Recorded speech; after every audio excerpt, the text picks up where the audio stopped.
எங்க அம்மாட்ட தானே 40 பிளாஸ்டிக் கவர் 4 பிளாஸ்டிக் டப்பா அடுத்த வாரம் எடை போறது. எங்க அம்மா வச்சு அதை சேர்த்து வச்சிருக்காங்க. நீ அதை கூட சேர்த்து வைக்க மாட்டிய? அடே அந்த காலத்துல தங்க விலை வெறும் 150 ரூபாய் தான். 150 ரூபாயா? அப்பதான் ஏமா வாங்காம விட்டீங்க? அப்பாட எவ்வளவோ சொன்னேன், குடிக்காதையா அழிக்காதன்னு கேட்டால கேட்டிருக்கலாம்ல, அப்பவே தங்க வாங்கிருக்கலாம்ல. எங்க அப்பா மட்டும் புத்திசாலியா இருந்திருந்தா நான் நேரத்துக்கு தங்கத்திலேயே குளிச்சிருப்பேன். எங்க அப்பா அட்லீஸ்ட் ஒரு 2 கிலோ தங்கமாச்சும் வாங்கி வச்சிருக்க கூடாது?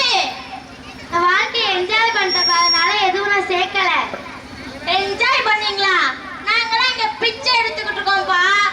ஐயோ அதெல்லாம் கேட்கும்போது எனக்கு நெஞ்சு வலியே வருது. எங்க காய்கறி வாங்கணும், 1 கிலோ தக்காளி வெங்காயம். ஏய் காய்கறி கேட்கறதெல்லாம் இங்க பேசிட்டு இருக்க கூடாது.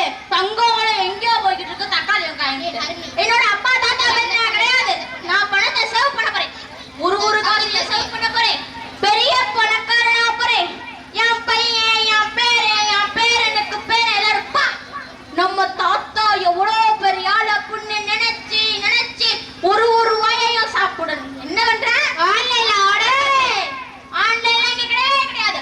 இனிமே யாரும் இந்த வீட்ல ஆன்லைன்ல ஆர்டர் பண்ணவே கூடாது. நான் பணத்தை சேவ் பண்ண போறேன். சேவ் நடிப்பு இத்தனை வருஷத்துல 5 பைசா சேமிச்சதில்ல. சமைச்ச கைக்கு மோதிரம் போடணும், வளையல் போடணும் கூட சொன்னதில்லை. ஏன்னா அதை வாங்கி கொடுக்கணுமே. நடிப்பு ஃபுல்லா நடிப்பு. ஏங்க இருக்கிற காசுல போய் கோல்டு வாங்கிட்டு வந்துடலாங்க. இன்னும் 10 வருஷத்துல நம்மள மாதிரி ஆளுங்கள் தான் கோல்டு கண்ணால கூட பார்க்க முடியாதுங்க.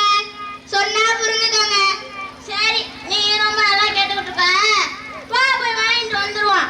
ஏன்பா இந்த செய்கூலி சேதாரம் இல்லாம கம்மி விலையில முடிஞ்சா 2 கிராம்ல நிறைய தங்கம் இருக்கிற மாதிரி எடுத்து காட்டுப்பா. எங்க 2 கிராம்ல மோதிரம் கூட வராதுங்க. இவர் தப்பா சொல்லிட்டார். 2 பவுன்ல காமிங்க. 2 பவுனா? ஒரு பவுனோட விலை எவ்வளவுப்பா? 1,30,000.